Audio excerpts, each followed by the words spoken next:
Dr. Lisa Radasta, the president of the American College of Vet Behaviorists. Now I understand why you're blocking me and banning me. Now I understand why you're deleting comments and you're hiding from me.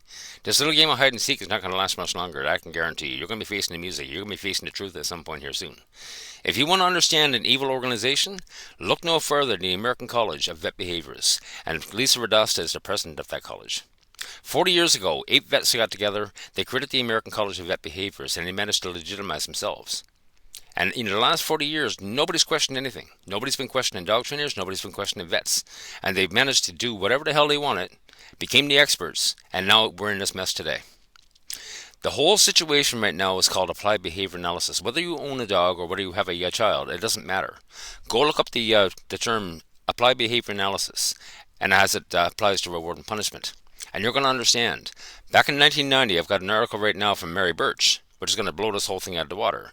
And Mary lays out very nicely just how they managed to turn around and create applied behavior analysis based on Konrad Most book Training Dogs and the real quadrants of dog training.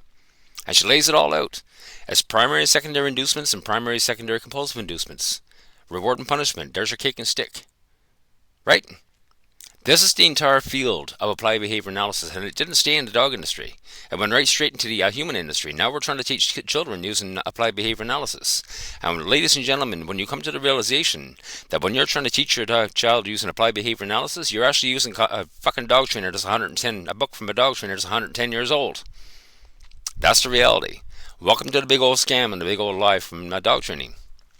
Now I put out a video a couple months ago stating clearly that the whole system that he created today, this whole pet care conglomerate is all about harming dogs, making dogs sick, and killing dogs. And let me tell you something. There's an article from 1993 that suggested at that point, every year they're killing millions of dogs for behavioral euthanasia. But it's even gotten worse now. That's the reality. And vets are making off. It's vets that are killing the dogs. They don't understand what a behavior is. They can't define the word behavior. But yet they're killing dogs. Now, Lisa Radasta, I know for a fact, and Zach George have been pushing for legislation to ban balanced training, to criminalize balanced training.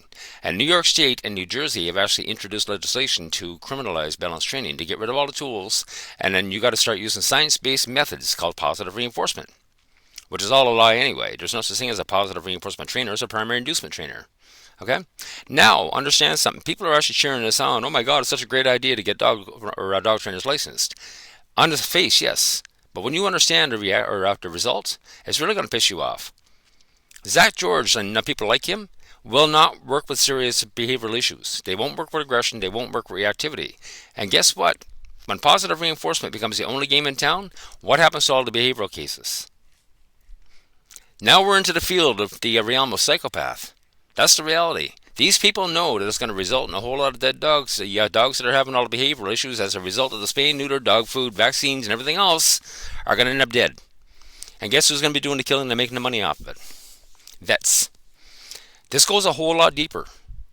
And I'm going to start exposing all this stuff very soon. I got more analysis to do. I got more research to do. But when I'm done, there's going to be a podcast coming out that's going to smoke your minds. And you're going to understand the overall damage that vets managed to do on their own to society itself. Have a good day.